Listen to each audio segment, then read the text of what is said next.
ঢাকার ধামরাইয়ে 4টি অবৈধ ইটভাটায় অভিযান চালিয়েছে পরিবেশ অধিদপ্তর।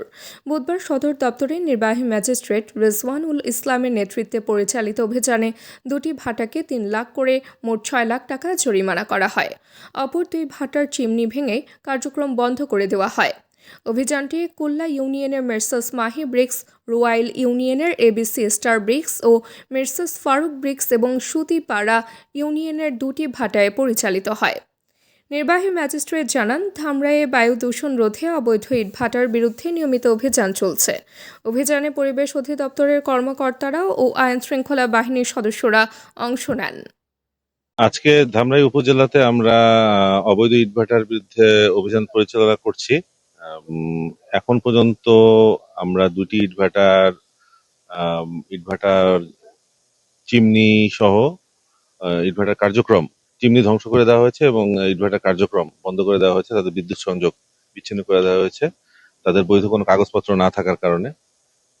এছাড়া আরো দুটি ভাটায় তাদের লাইসেন্স থাকা সাপেক্ষে তাদেরকে অন্য অপরাধে 3 লক্ষ টাকা করে জরিমানা করা হয়েছে।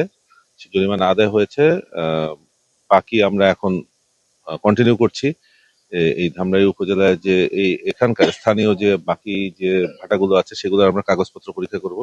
সেই কাগজপত্র পরীক্ষার সাপেক্ষে তাদের বৈধ কাগজপত্র থাকলে তাদের সেই অনুযায়ী আমরা পরবর্তী প্রয়োজনীয় ব্যবস্থা গ্রহণ করব। যদি মানে বৈধ কাগজপত্র না থাকে তখন আমরা এই সংশ্লিষ্ট ইটভাটার কার্যক্রম বন্ধ ঘোষণা করব এবং আইনানুগ ব্যবস্থা দিব। এইটা আমরা নজরদারির মধ্যে রাখছি। আমাদের কাছে বেশ কিছু তথ্য এরকম আসছে যে অনেকে আবার নতুন করে চিমনি দেখেন, ইটভাটার অধিকাংশ কার্যক্রমগুলো এগুলো মেকানিক্যাল না, এগুলো কিন্তু ম্যানুয়ালি অপারেট করার বিষয়। তো কাঁচামালও তাদের কাছে এখানে অ্যাভেলেবল, চিমনি তৈরি করা বা কিলন তৈরি করার।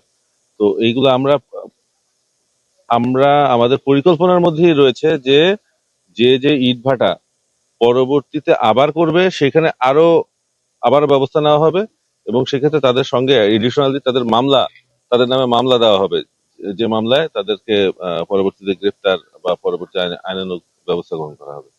তাবাস্সুম হক আনিকা, দৈনিক আজকের বাংলা। দৈনিক আজকের বাংলা .net